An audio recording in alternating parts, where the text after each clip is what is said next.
This is Jennifer Gonzalez welcoming you to episode 29 of the Cult of Pedagogy podcast. In this episode, I'm going to share with you 4 things I've learned about teaching from doing CrossFit.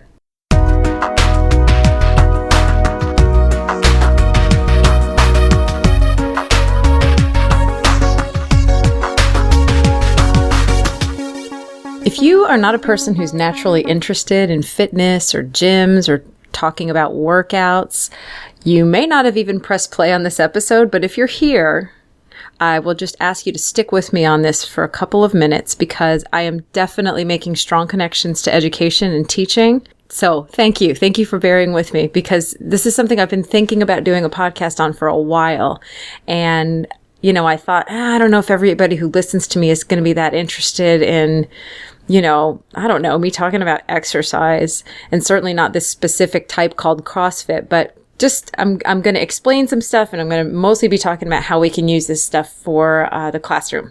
So before I get started, 2 things. Number 1, if you are a regular listener and you've been enjoying the show and you haven't yet left a review on iTunes, I'm just going to ask that you go on over to iTunes and just leave me a quick review.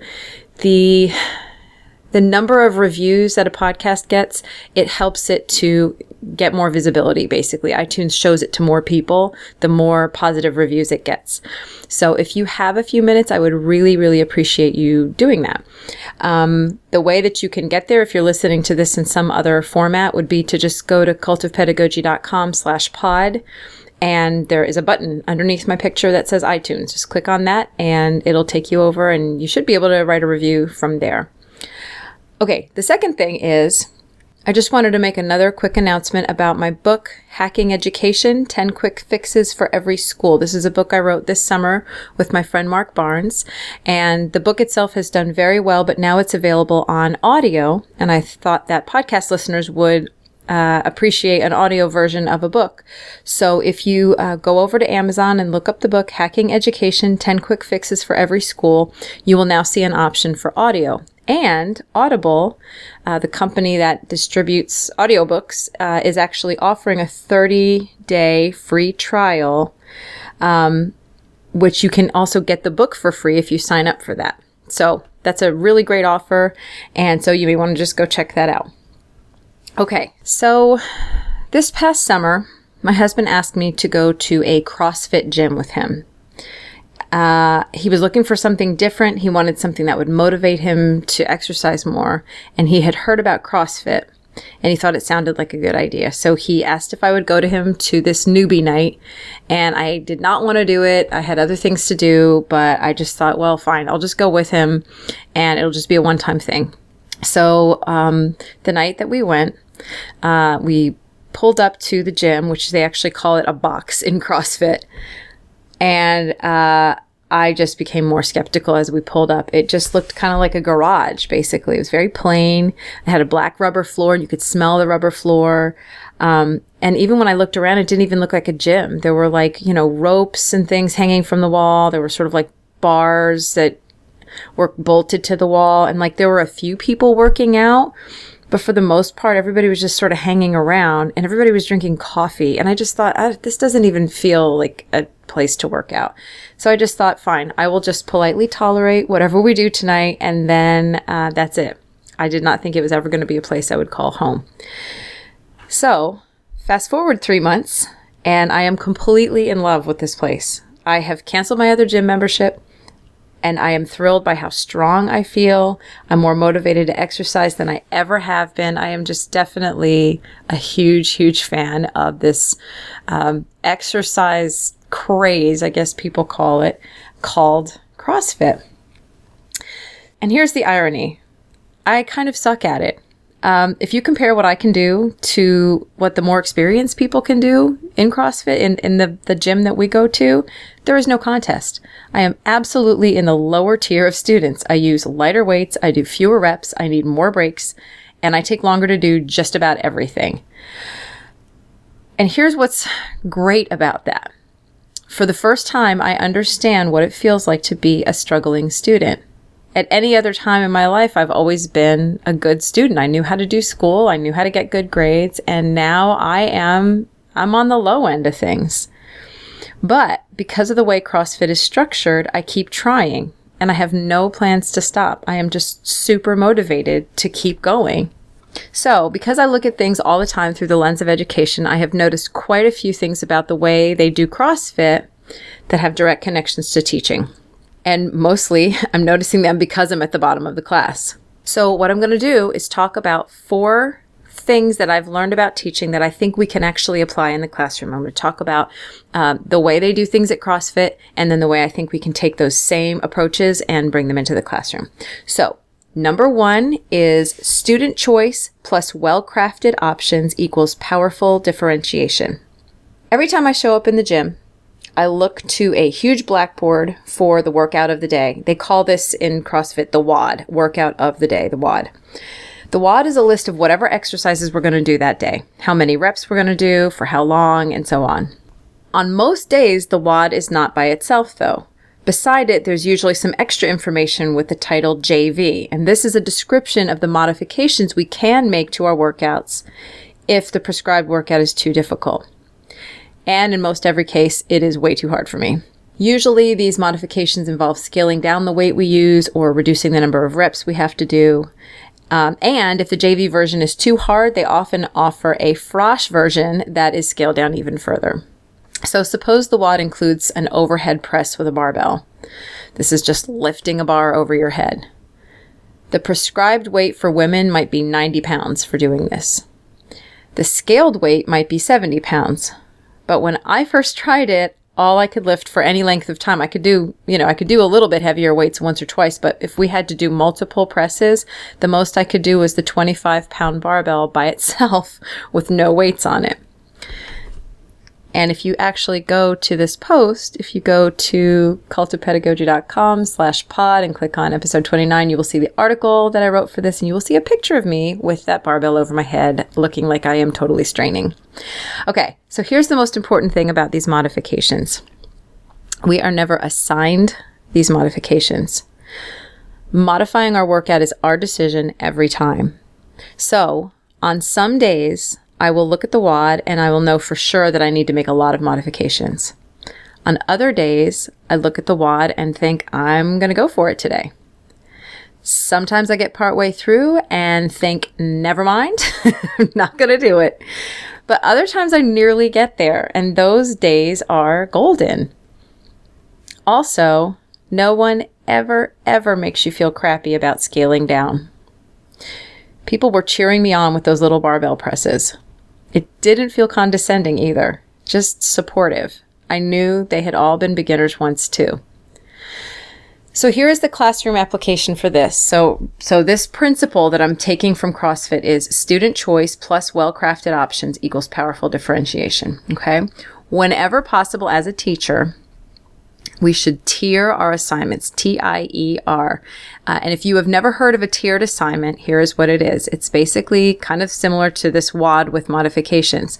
You offer students an assignment, and then you offer other levels of that same assignment. You could do one that's sort of an advanced version of it, or you could do, and you can do one that is sort of a lighter version of it. And you can label these levels whatever you want. And here's the key though. Let your students choose which tier to work on. I think a lot of teachers who do tiered assignments, they assign students to specific tiers and say, you're going to work on this level and you're going to work on this level. And I'm sure that has got a lot of practicality to it.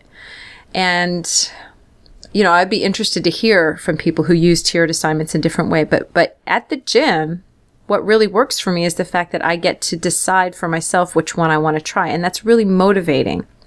It's nice to know that if I want to scale down on my weights or my reps, I can do that. And it's not going to be looked upon as, a weak option. It's something that is looked upon as a smart move because I'm listening to my body and I know what I can handle and I don't want to injure myself.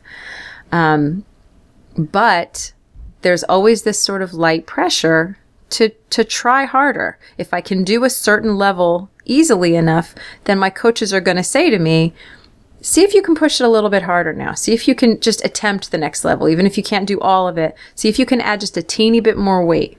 And so that to me is really sort of magical because I am being allowed to work on my own level with no shame, but there is always the suggestion that I might want to push just a little bit harder. So I think that we could be doing more of this in our classrooms. I think we could be setting the goal where it is, but then also creating some other options that still get at those same skills, but maybe someone is not ready. Maybe a student is not quite ready to get to that toughest level. And you can offer some ways that they can scale down on it. And I think having that autonomy to self-select, I think that's a skill that students can carry into so many other areas of their lives. Instead of always just doing it the way the teacher told them to, giving them the option to scale down and then move a level if they feel it's getting to be too easy, or move down a level if it's too hard. I don't know. As a student of fitness, it feels really good to have that control over the system. And I am always, always looking to that higher goal. I'm definitely not complacent where I am. I am always looking to that higher goal and looking forward to being able to get to it. So that's the first one. Giving students choice and making sure that those options are well crafted, meaning that you're not just giving them the option to not do it. The options are all different versions of that same skill, but just with slightly less intensity maybe, or less difficulty. Okay, the second principle is variety matters. One foundation of CrossFit is that the workouts are constantly varied. I see this phrase all the time in CrossFit materials, constantly varied. Sometimes the workouts don't repeat themselves for months at a time. This allows participants to learn and develop a wide range of skills, and it also prevents us from hitting plateaus, really getting used to a certain exercise and have it not really work anymore. I like it because I'm never bored. In every other fitness regimen I've ever tried, I could eventually predict the routine. Even something like Zumba, which is supposed to be really fun and is, going to the same place after a while, it was the same routine. Even that got boring. And so dragging myself to the gym became a chore. With CrossFit, I never know exactly what we're going to do. And because certain exercises aren't repeated for long periods of time, I'm kind of excited when they come up. We have this one exercise called a box jump. You literally just stand there and you just jump up onto a box, but it's pretty high. I think the one that I did most recently was maybe 20 inches. Anyway, we don't do them that often. So when I go in to see what the watt is that day and I see that there are box jumps, I think, oh, good. Now, when I see that there are pull-ups, I think, oh crap, because I am horrible at pull-ups. I have to have this giant rubber band over the bar and it comes under my knee and it basically bounces me up and down to create the effect of a pull-up. It's pitiful. It's pitiful, but it's scaled way down. Still, I know I have to work on it. So every time I see it, I think, oh crap, but then I think, no, I have to get better at this. So off we go. Anyway. Okay, so here's the classroom application for this, the whole idea of variety. And I think this is kind of a no-duh for a lot of teachers. We know that we need to offer variety, but I think that a lot of times we get into a rut. You know, we know that routine and predictability is important for students to be able to function well. But I do think that there are ways that you can sort of chunk your content into shorter, more intense activities and mix them up. I just think this will really make the energy level in class go up, and you keep students wanting to come back, wondering what's going to be happening that day. So here are two examples. Say you've got an English language arts class. One day might include a quick grammar review game, and then have students do like a 10-minute free write, and then maybe have two students read aloud their pieces that they're working on for the class. And then maybe the next day could be completely different. You could start with a 15-minute session of philosophical chairs, which is a discussion strategy that I talked about in the last episode 28. It's sort of a debate, quick debate. And then you could follow that by 15 minutes of self-selected student reading. And then you could finish up with like a proofreading exercise or something that students do. This kind of like mixing up of the activities. I don't know. I'm thinking I would love to be in a class that had that instead of just today we're going to do the same thing we did yesterday. So let's take another subject area in math. You could start one day with a reciprocal learning activity where students teach each other some content from the day before. And then you could follow this up with like a number talk, which is a concept in math that I think is really great. And in the article, there's actually a link to a video that explains how it works. And then maybe the last 20 minutes of class followed up with a team competition using a tool like Kahoot, which is an app that it's sort of like a game show testing or quizzing app. But then the next day could be completely different. You could start with some work with manipulatives and then have students do a gallery walk. This is another discussion strategy in the last episode. This is where you would post like problems around the room, and groups of students would walk from problem to problem together and solve it. And then maybe the last 10 minutes of class, you could be singing a song that helps students remember some important math concept. So again, just thinking of different ways that you could really mix up the skills practice and the content and everything so that there is some variety. I think just in terms of people being interested in an activity and being motivated, just knowing that something is going to be a little bit different every day. I don't know. It's one of those things that I think that as teachers, it's very, very easy to not bother with that because we just have enough to do. But I would say that a good starting point would be to just think, what's something that I could do with 10 minutes of every class period? Just make that 10-minute chunk of time something kind of fun and different each day, whether it's a game or a song or a competition or a quick discussion or something, just so that you're kind of keeping them on their toes and having them wonder, what are we going to be doing today? Anyway, okay, I'm going to move on. So first one is offering lots of student choice to differentiate, having students sort of decide how they're going to scale their own learning. The second principle is to include more variety. The third principle is gamification works. And I think I'm saying this wrong. I've always wanted to pronounce it gamification, but when I hear experts say it, they always say gamification because it comes from gaming. It just feels weird to me, but okay, gamification works.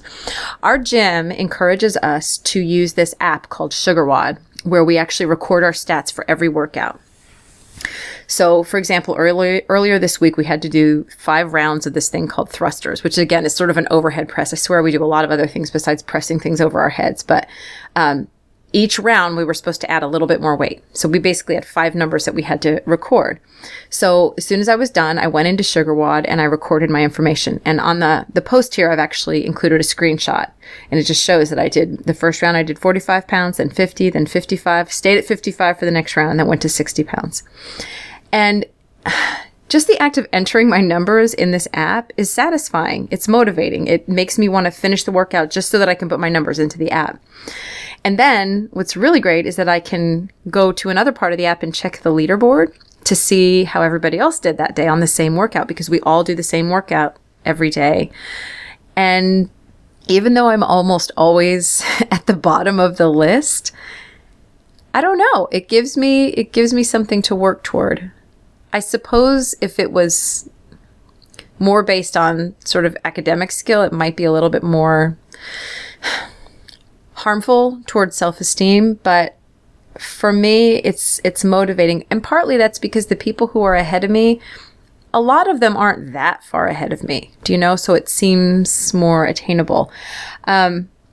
Another thing that you can do in this app is when you look at other people's scores, you can give them virtual fist bumps, which is sort of like a like on Facebook. And that's just fun. That's just another way of kind of turning the whole thing into a game, a social game. So anyway, the act of being able to sort of track my progress is pretty key. Because I'm a rookie, I really don't know what else lies beyond this. But when I look around my gym, I see a lot of numbers and charts all over the place that individual people are keeping. Because there's a whole other group that's way ahead of the normal group. They're sort of in an elite group. I don't even know what they do. First of all, knowing that they exist at all, it means that there's another level that I have to get to, or I could get to. But anyway, people seem to be tracking numbers all the time. And when I look on Google, I can see other CrossFit coaches throughout the country. They're developing sort of systems of levels of fitness. If you can do this many pounds on this exercise, you are a level 1 or a level 3, or you're an elite member or whatever, not a member, but an elite athlete. This whole system of levels, it's motivating. Just doing whatever I can probably wouldn't sustain me, but knowing that reaching a certain max weight in a certain exercise means that I've reached a new level of fitness, that'll probably push me to get there a little bit faster. So here's how I think this can apply in the classroom. Whenever possible, and this may just apply to a small segment of your content, see if you can first of all, find ways to let your students track their progress. Now, in education, we've trended lately toward focusing way too much on data, but I'm not talking about things that get reported to the state or things that turn into a grade. I'm talking about recording your own growth over time for your own personal satisfaction. Then, to add more motivation, look for ways to add game mechanics. And this is a whole field that I have barely even tapped into yet, but I'm planning on learning more about it later. But just two things: leveling up, finding some ways to create levels that if your students can do these things, they've reached a new level, just like they would in a video game. And also badges. There are tons of sources online, and I've actually linked to one in this post, where you can create badges and define them however you want. Once a student has achieved a certain thing, whatever it is you define it as, they can earn a badge. It's like being in Boy Scouts and Girl Scouts.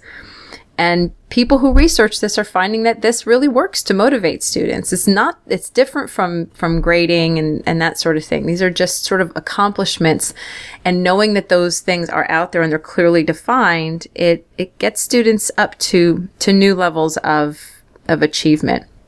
So the very last one, the last principle that I'm extrapolating from CrossFit and applying to education is personal best is most important, but a little competition helps.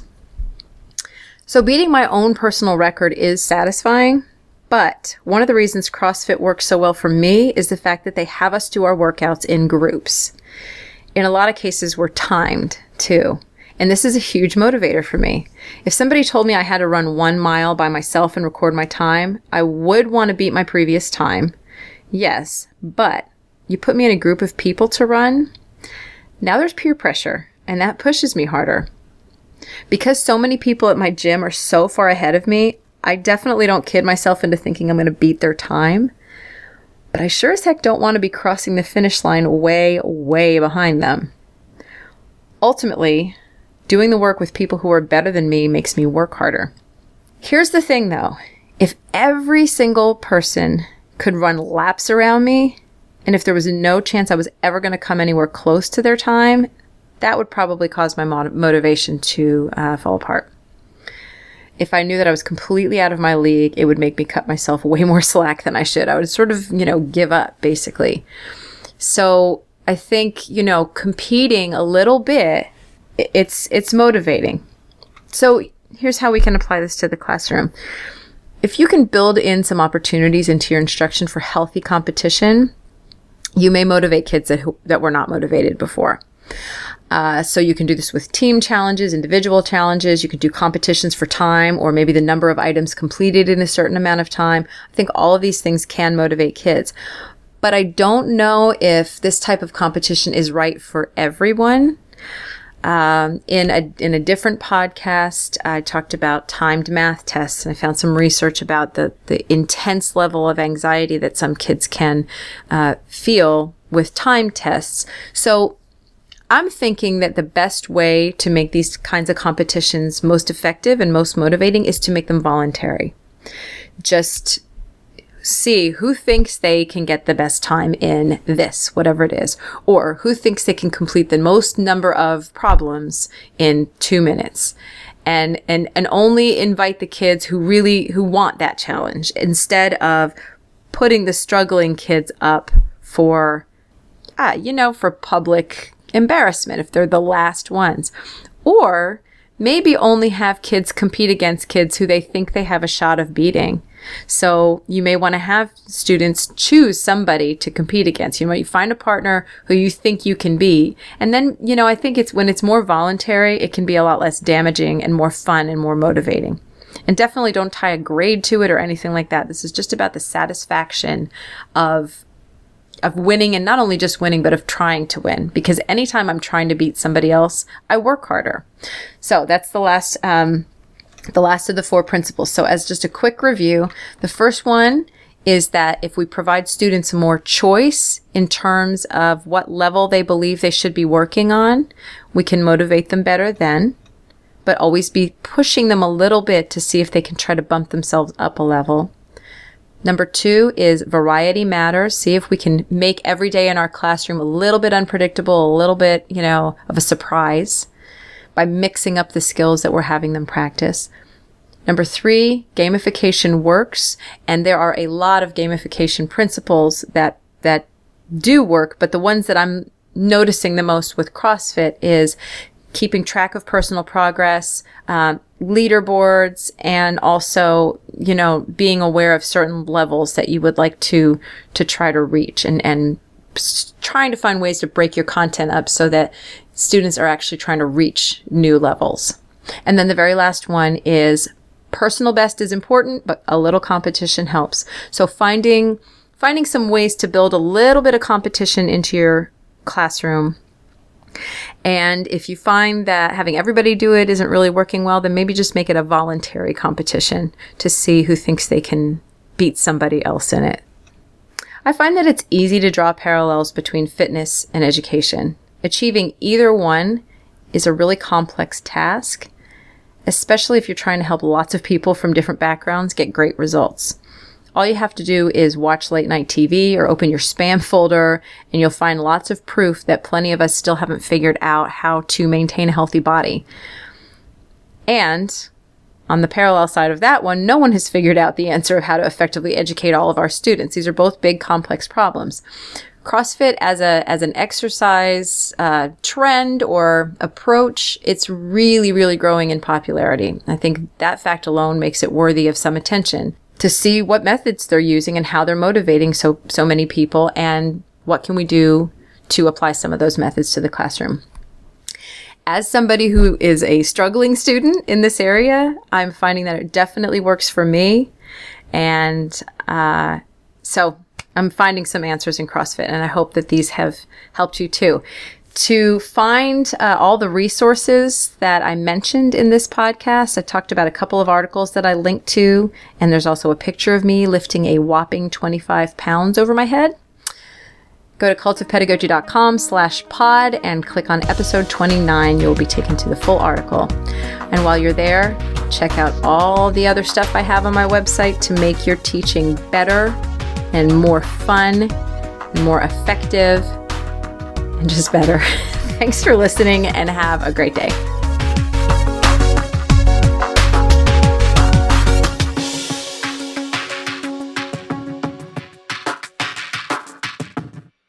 This podcast is a proud member of the Education Podcast Network. Podcasts for educators, podcasts by educators. To learn more, visit edupodcastnetwork.com.